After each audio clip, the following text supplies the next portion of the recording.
Salut à tous, aujourd'hui je monte l'attelage sur la Mégane 3.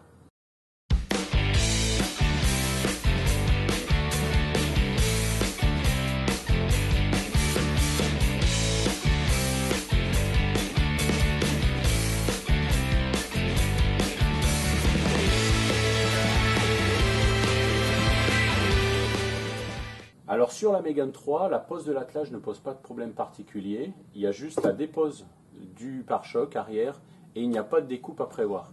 Donc ça, ce qui est très bien, c'est que c'est absolument réversible. Si un jour vous voulez vous séparer de l'attelage pour le revendre à part de la voiture, vous pouvez tout à fait le démonter et il n'y aura aucune trace sur la voiture. Il faudra bien penser à garder la traverse qui est ici, mais ça je vous en reparlerai tout à l'heure. Alors bien entendu, il va vous falloir un attelage complet avec le faisceau électrique. Je ne vous le présente pas plus en détail, je vous propose d'aller voir la vidéo que j'avais fait lors du déballage. Alors pour la pose de l'attelage, la première chose à faire, c'est la dépose des deux optiques. Alors pour la dépose de l'optique, comme beaucoup de voitures, ça ne nécessite aucun outil. Donc vous avez une trappe sur le côté à l'intérieur du coffre. Donc c'est une protection que vous pouvez enlever ici. Et ici vous avez une petite découpe dans la moquette qui permet d'accéder à des vis papillons qui sont juste derrière. Il y a deux vis papillons à dévisser, c'est aussi simple que ça et ça vous servira également pour changer les ampoules. Voilà comment se présente le vis papillon du haut et le deuxième il est ici au fond de la trappe. Alors il suffit de le dévisser tout simplement.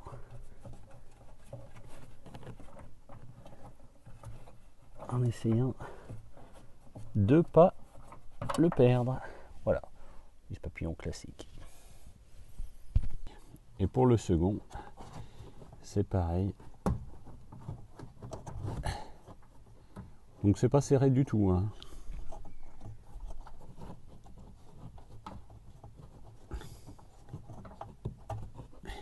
Et voilà. Alors pour sortir le phare, c'est assez simple. On a des ergots qui sont perpendiculaires ici. Donc il va falloir déboîter le phare comme ça et ensuite le tirer vers l'arrière. Donc pour le déboîter, plutôt que de faire levier et éviter d'abîmer ici soit la peinture soit le phare, on peut pousser la vis qui est à l'intérieur, là où on a enlevé notre écrou papillon. Donc quand on pousse, voilà, ça nous permet de déboîter le phare. Donc là il est déboîté de ce côté, on n'a plus qu'à le tirer vers l'arrière.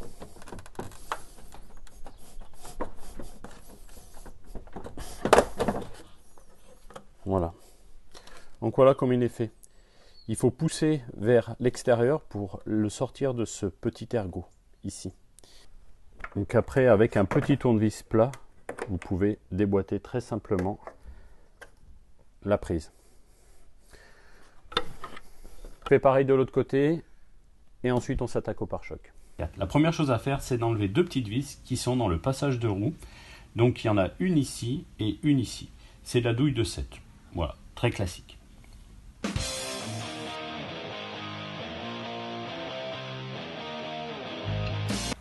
Pour la suite des opérations, il vous faut un Torx T20.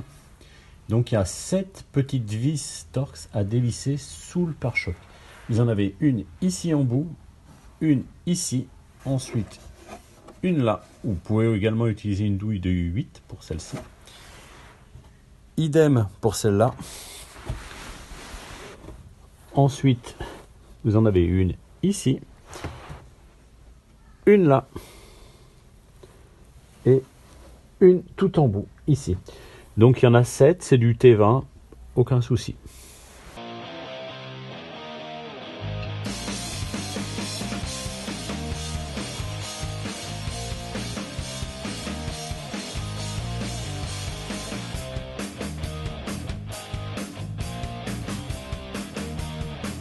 Alors maintenant, il nous faut enlever une vis qui se situe ici. Donc pour l'atteindre, on est obligé de déboîter le pare-bout qui est juste à l'intérieur ici. Donc pour déboîter ce pare-bout, soit vous faites un petit peu levier avec votre tournevis plat, ou sinon vous y allez carrément à la main. Il vient bien. Le but, il est de le dégager juste ici.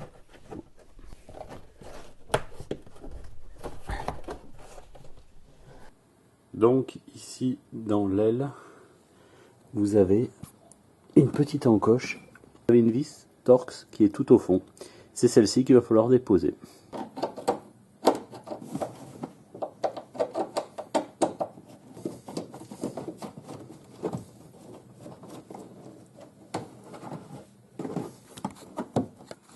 Alors on n'est même pas obligé de l'enlever entièrement, regardez, elle reste prisonnière.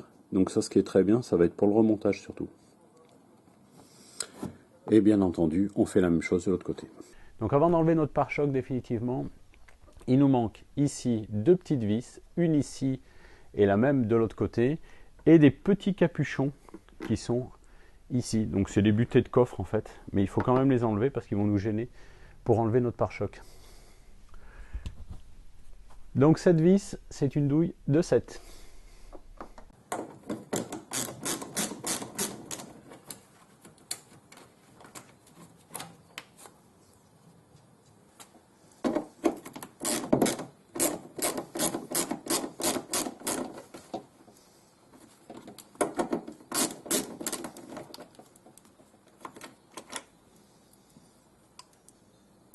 Et voilà. Alors pour les petits bouchons, il suffit de tirer.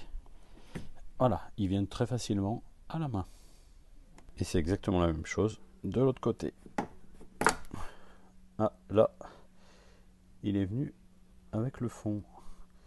Bon, bah écoutez, on remettra ça tout à l'heure. Donc ensuite, pour enlever notre pare-choc, on doit le déclipser sur le côté.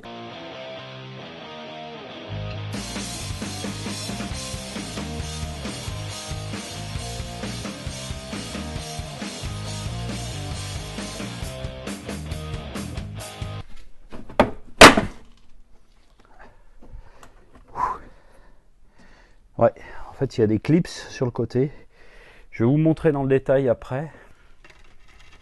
Alors je vous montre comment c'est fait parce que ça peut être intéressant. Vous avez des trous ici et vous avez des clips ici. Donc ça vient, les trous viennent sur les ergots qui sont là. Donc voilà, donc il faut tirer d'un coup sec pour le dégager comme ça et faire pareil de l'autre côté. Et on essaie, là les clips se sont déjà sortis un petit peu, donc il y aura moins de, il en reste un en haut.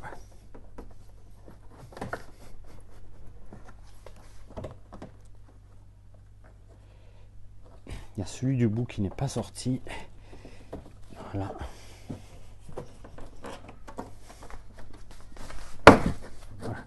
A tendance à le pousser vers l'arrière et à le tirer vers l'extérieur ensuite. Voilà, donc déjà le pare-choc il tient plus par là.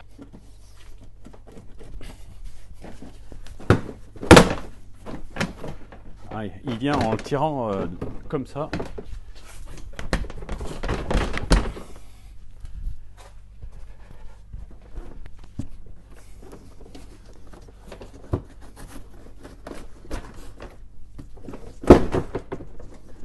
Voilà.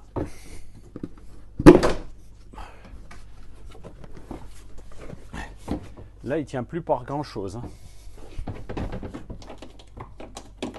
Ici, un clips.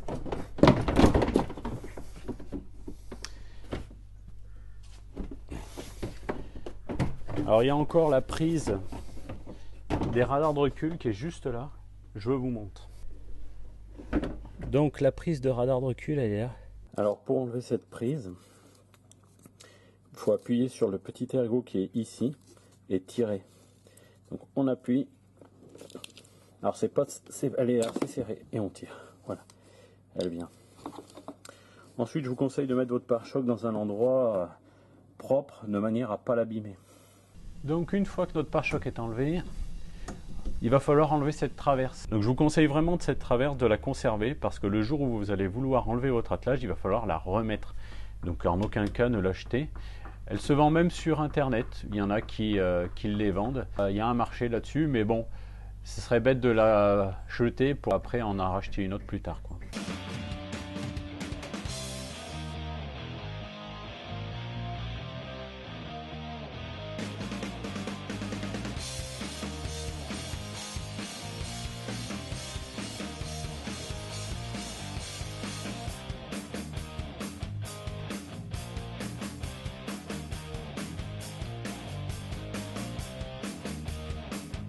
Donc pour la suite, ça va se situer ici. On va être obligé d'enlever le cache. Ici, on a un petit cache papier. Donc on va être obligé de l'enlever délicatement. De toute façon, on sera obligé de le remettre après.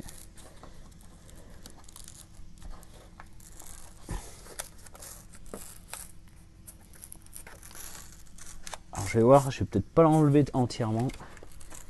Non, bah voilà, je vais pas l'enlever entièrement, je vais me l'enlever que comme ça. Alors l'attelage est livré avec deux traverses qui sont comme ceci.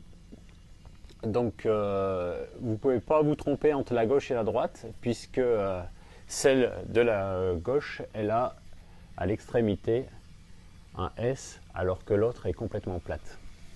Ici, on va rentrer la partie coudée comme ceci.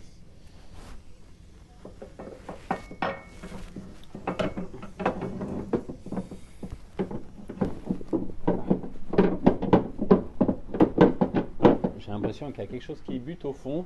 Je ne sais pas trop ce que c'est. Alors si on regarde un peu au fond du trou, il y a une énorme vis qui est en plein milieu.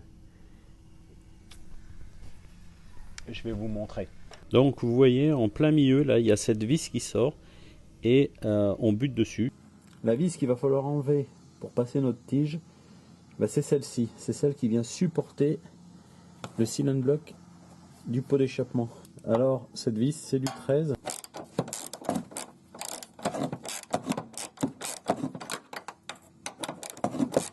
Alors on va essayer. Ah, là ça a l'air d'aller beaucoup mieux. Voilà. Ensuite, le but c'est de ce côté, vous avez un petit capuchon dans la carrosserie. C'est vraiment là où on va venir visser notre traverse. Donc on va enlever ce petit capuchon. Voilà, on va avancer notre barre. Voilà, juste quand on voit le trou passer devant, on va pouvoir maintenant mettre notre vis. C'est une vis de 10-35, donc avec une grosse rondelle et une rondelle frein derrière. Et on peut visser le tout avec donc une petite rallonge, une douille de 17.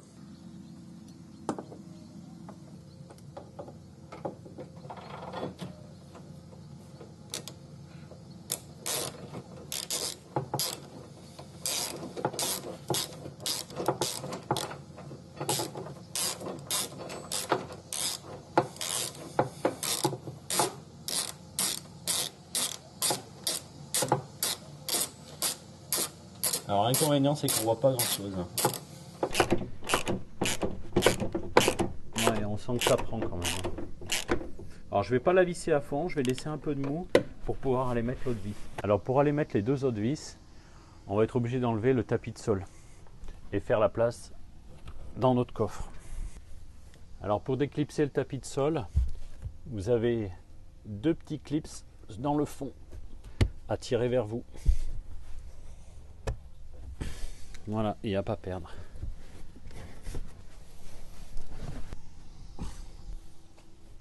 Il faut également enlever la protection qui est sous le tapis de sol. Pareil, elle est maintenue par deux petits clips. Ces deux petits clips, vous pouvez les enlever aussi avec une pince à bec rond. Si. Voilà, ça va beaucoup mieux.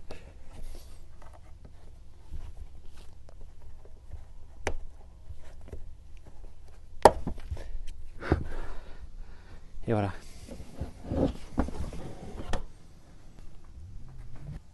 Alors notre traverse est maintenue par une autre vis qui se situe derrière ce petit cache. Donc là ça sera de la vis pareil, M10 35 avec une grosse rondelle et une rondelle frein juste derrière.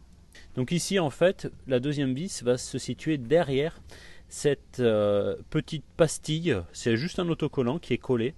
Donc on va juste le percer pour pouvoir passer notre vis. Heureusement qu'on a laissé un peu du jeu sur notre autre vis pour pouvoir plaquer notre traverse afin que notre écrou puisse prendre. Là il a pris, il manque plus qu'à le visser. On n'a pas le choix que d'y aller avec une clé à œil, tout simplement parce qu'il n'y a pas assez de place pour le cliquer.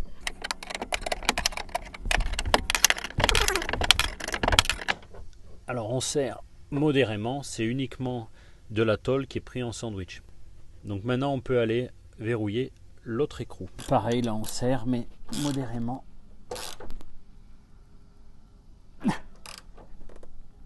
Voilà. Et avant d'oublier, je refixe la patte de fixation du silent block du pot d'échappement. Alors pour le côté droit, c'est pareil. Je vais défaire légèrement la protection, histoire de dégager juste le trou. La traverse, cette fois-ci, elle n'a pas de coude, hein, comme je vous disais, de l'autre côté. Et elle se met dans ce sens. Alors à l'intérieur, il y a une toute petite vis, mais elle ne doit pas nous empêcher, comme de l'autre côté, pour passer. Par contre, on va la plaquer côté coffre. On la fait bien plaquer côté coffre. Voilà. Donc côté coffre, on s'aperçoit que comme de l'autre côté, on a des petites pastilles. Donc là, sont au nombre de 3. Par contre, on n'en utilisera que 2. La première et la dernière. Celle du milieu, elle n'est pas utilisée. Alors peut-être que d'autres modèles d'attelage utilisent ce trou du milieu. Mais nous, en l'occurrence, on n'utilisera que le premier et le dernier. On va percer le trou, voilà, de manière à aller chercher le filetage qui est derrière. Idem pour la troisième.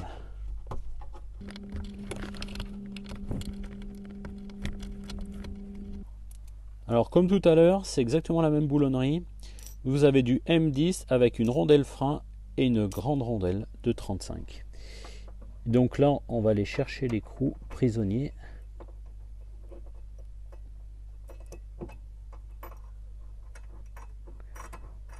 Alors je ne serre pas énormément le premier, je laisse du jeu de manière à pouvoir aller faire prendre le dernier ici. Donc c'est exactement la même chose.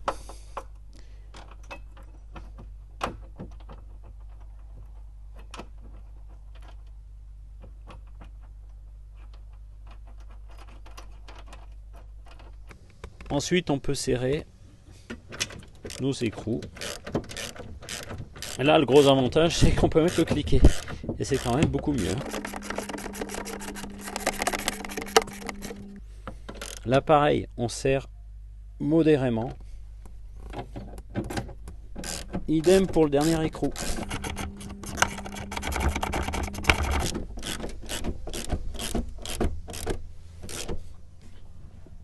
Alors pour terminer avec nos traverses, on nous demande de faire une étanchéité autour de la patte de fixation.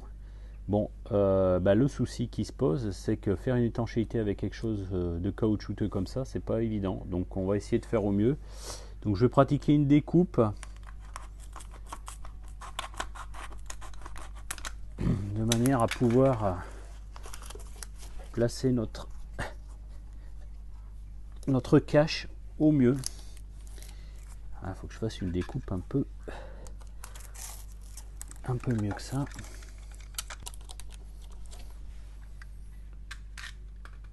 Je pense qu'il est absolument impossible de faire une réelle étanchéité autour sans changer cette pièce là.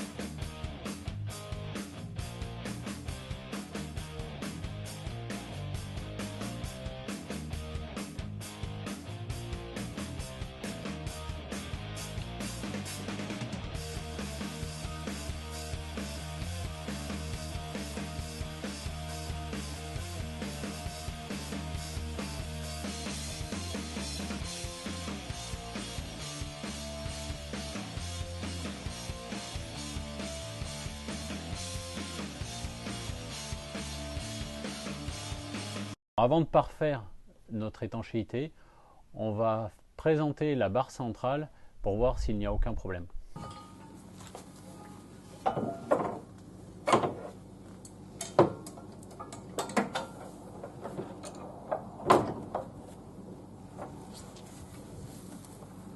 Donc on va pouvoir fixer notre barre centrale sur nos traverses.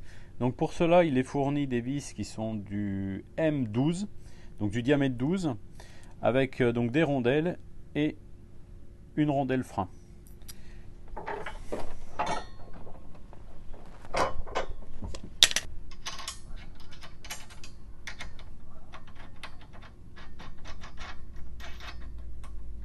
Donc je ne la bloque pas dans un premier temps. Je préfère mettre toutes les vis.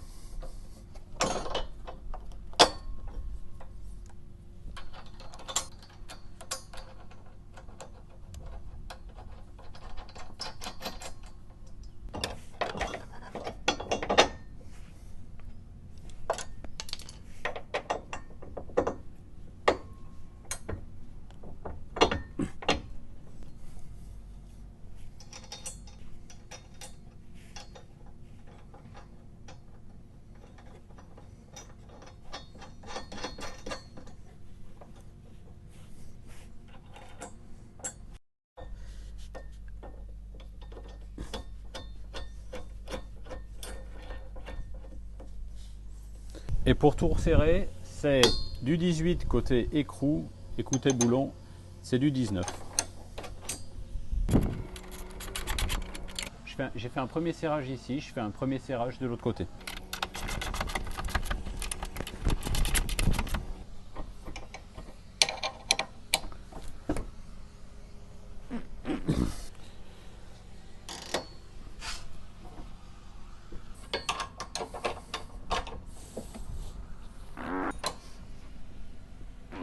Donc pour faire une étanchéité quand même propre, je mets un peu de ruban de masquage, histoire de ne pas mettre du mastic de partout.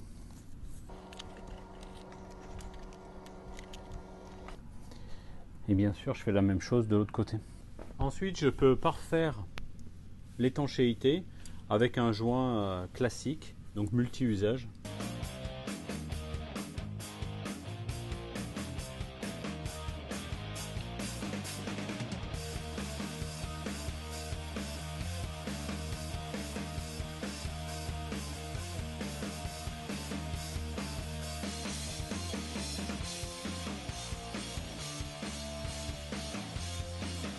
Alors maintenant, il nous reste à mettre ce qu'on appelle le col de cygne, ou c'est tout simplement la boule d'attelage.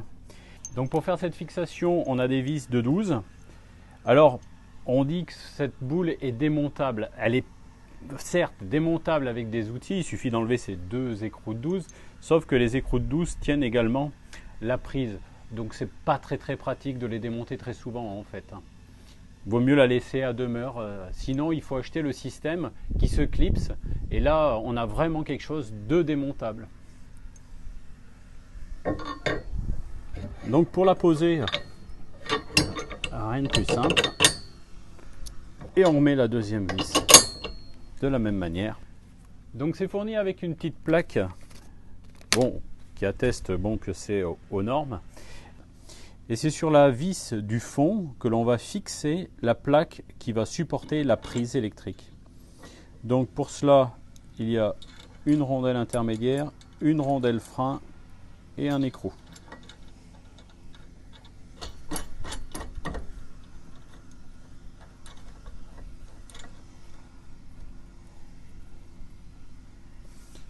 On fait pareil avec l'autre boulon.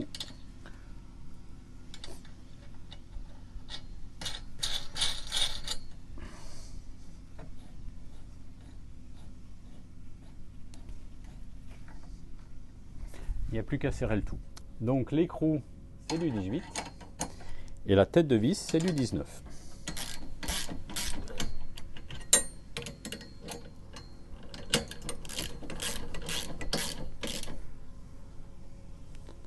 On n'a plus qu'à mettre la plaque droite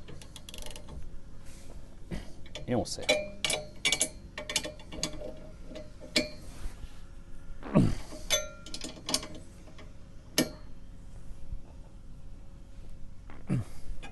Alors avant de remettre notre pare-choc, on va fixer le faisceau et faire cheminer les câbles. Derrière, c'est beaucoup plus pratique quand il n'y a pas de pare-choc, bien entendu. Alors les fils qu'il faut faire passer dans le pare-choc, ce sont les fils qui vont jusqu'à la prise. Et pour cela, il y a une petite ouverture ici qui nous permet de passer de l'intérieur à l'extérieur de la voiture. Donc on peut l'enlever facilement avec un petit tournevis. Je fais une petite incision en forme de croix pour faire passer notre câble. Alors pour enlever la garniture à l'intérieur, j'ai d'abord un petit clip ici qu'il me faut enlever.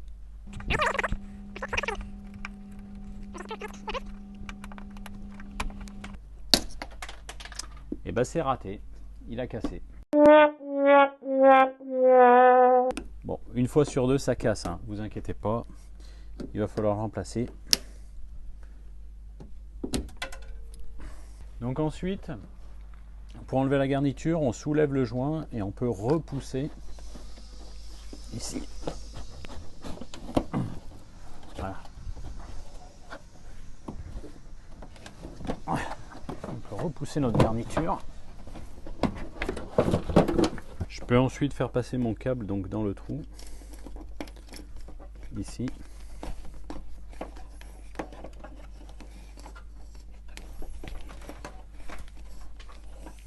Et ensuite, je vais mettre le caoutchouc pour faire l'étanchéité au niveau du trou ici. Je vais mettre un peu d'adhésif au bout pour pas abîmer les embouts quand on les passe. Parce que là, il y a vraiment de beaux embouts et ce serait dommage de les casser. Voilà, et là, du coup, ça passe tout seul.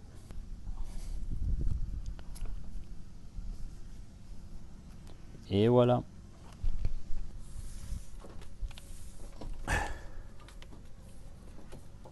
Bon, je l'ajuste à peu près.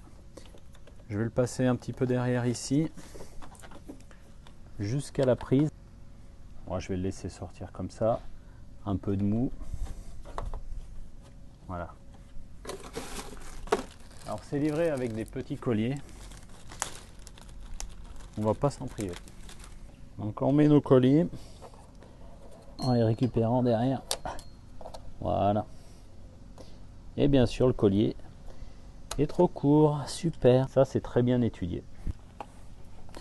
Heureusement, j'en ai d'autres qui devraient faire bien mieux l'affaire.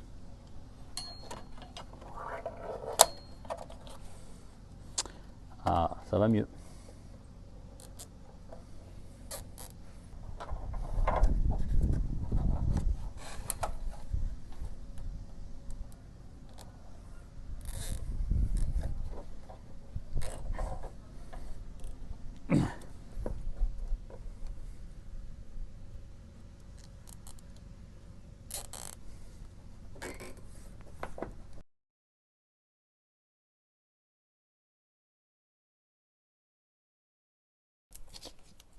Tant que j'y suis, je vais fixer la prise.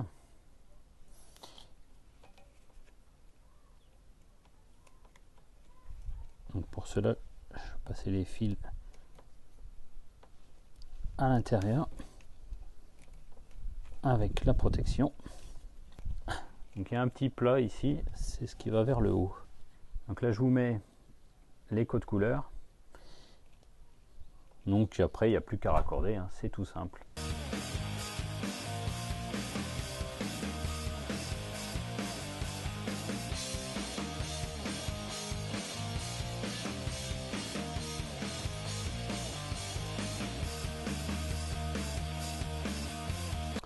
Donc ensuite, il y a un détrompeur ici qui va ici dans le trou en haut. Donc on ne peut pas se tromper. Voilà. Et après, il y a des vis qui viennent ici. Avec leurs petits écrous derrière qui vont bien.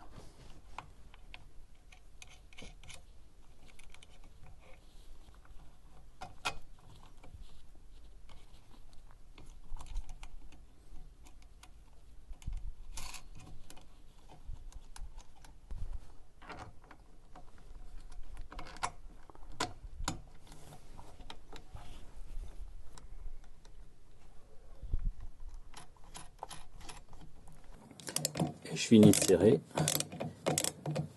au cliquet.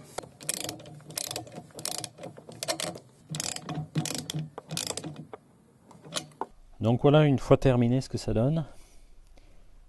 Donc notre câble avec le presse-étoupe, la d'étanchéité, pas pseudo presse-étoupe on va dire. Les fixations par collier et le passage de câble à l'intérieur de l'habitacle. Avant de reposer le pare-choc, il me reste quand même les boulons ici. J'avais pas vu que je les avais pas fixés.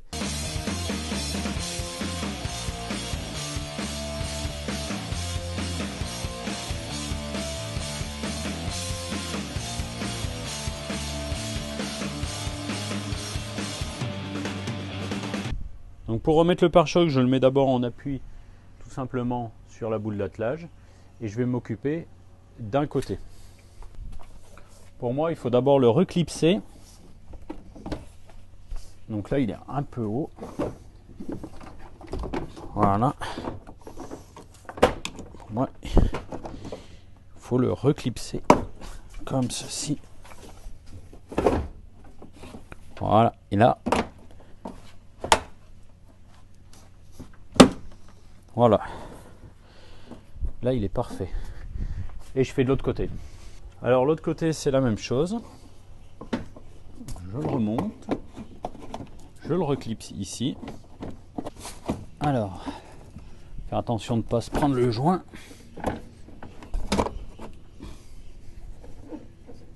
Ici. Là, on est en face.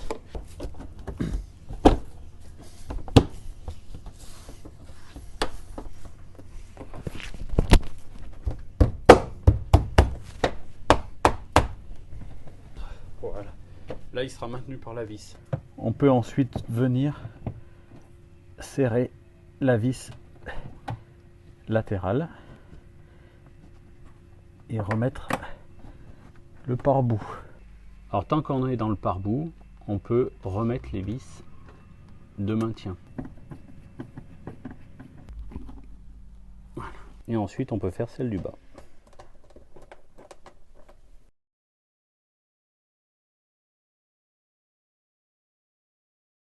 Ensuite on peut remettre la butée du coffre. Donc moi l'ensemble était venu, hein, donc je vais remettre le tout. Voilà. Avec le caoutchouc. Pareil de l'autre côté. Donc avec notre douille de 7, on peut replacer nos petits vis. Et on fait pareil de l'autre côté.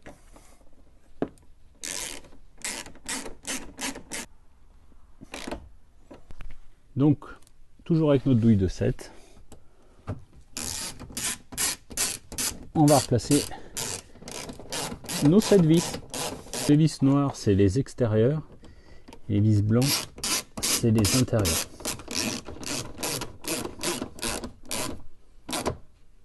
Voilà. Les 3 blanches du centre, c'est avec une douille de 8 ou avec un Torx T20.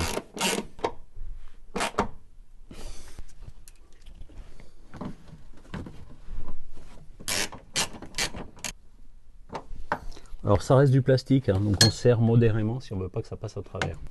Donc avant de monter les 3 dernières vis, je vais rebrancher les radars de recul. Le connecteur, j'ai oublié de le brancher tout à l'heure en remontant le pare-choc, mais c'est pas très grave.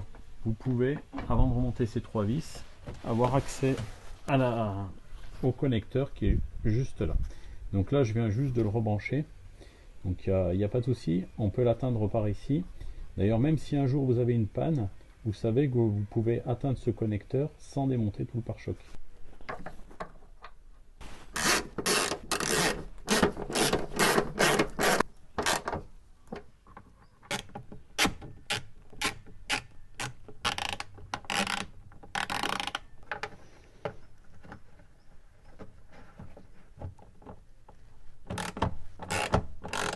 Voilà, je vais arrêter cette première partie de la vidéo ici. Il reste à voir tout le montage du faisceau électrique à l'intérieur.